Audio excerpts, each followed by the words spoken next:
Hey everyone, I am Jeremy and this is Disciple Makers. This is a place where we are courageously striving to multiply followers of Jesus Christ.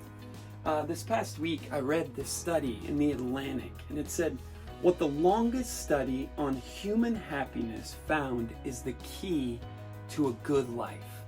And so some researchers at Harvard started this study in 1937. Almost 100 years this study has been ongoing to research what is it that makes people happy, that leads to a happy life.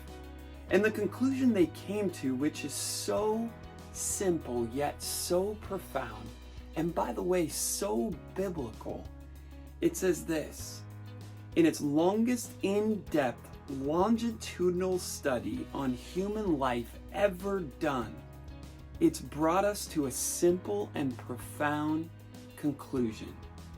Good relationships lead to health and happiness. The key, according to this study, according to these Harvard researchers studying these people since 1937, is that good relationships are the key to health and happiness. We here at Eastport Bible Church believe in good relationships so much.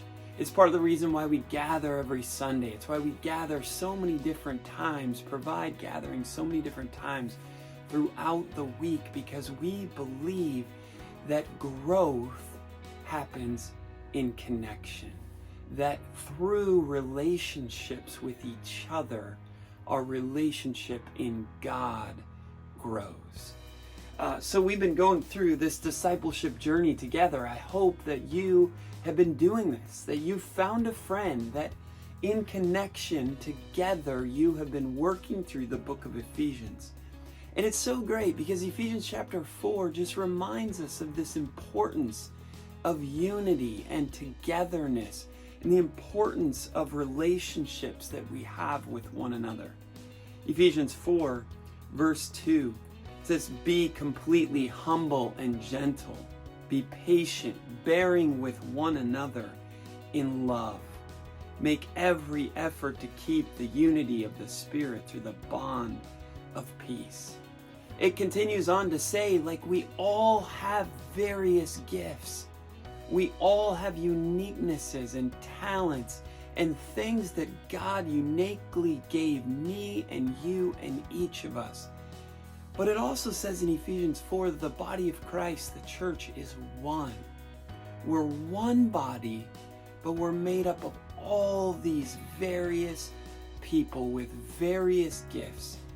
And we all need each other. In fact, the word unity, this word oneness, is over and over and over again, that we are best when we are together, when we are unified, when we are one.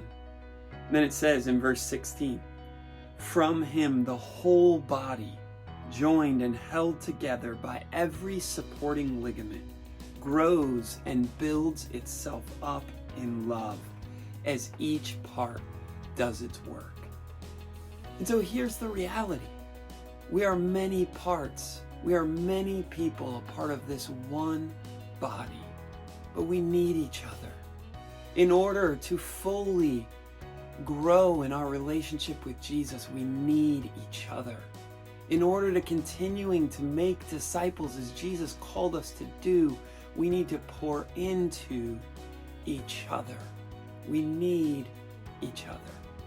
And so what does it look like for you to help others grow? What does it look like for you to join with someone else to help in this journey together to grow in our relationship with Jesus? And so, disciple makers, let us not forget that we are growing closer to Jesus, but it is best when we are growing together as one. Let's go.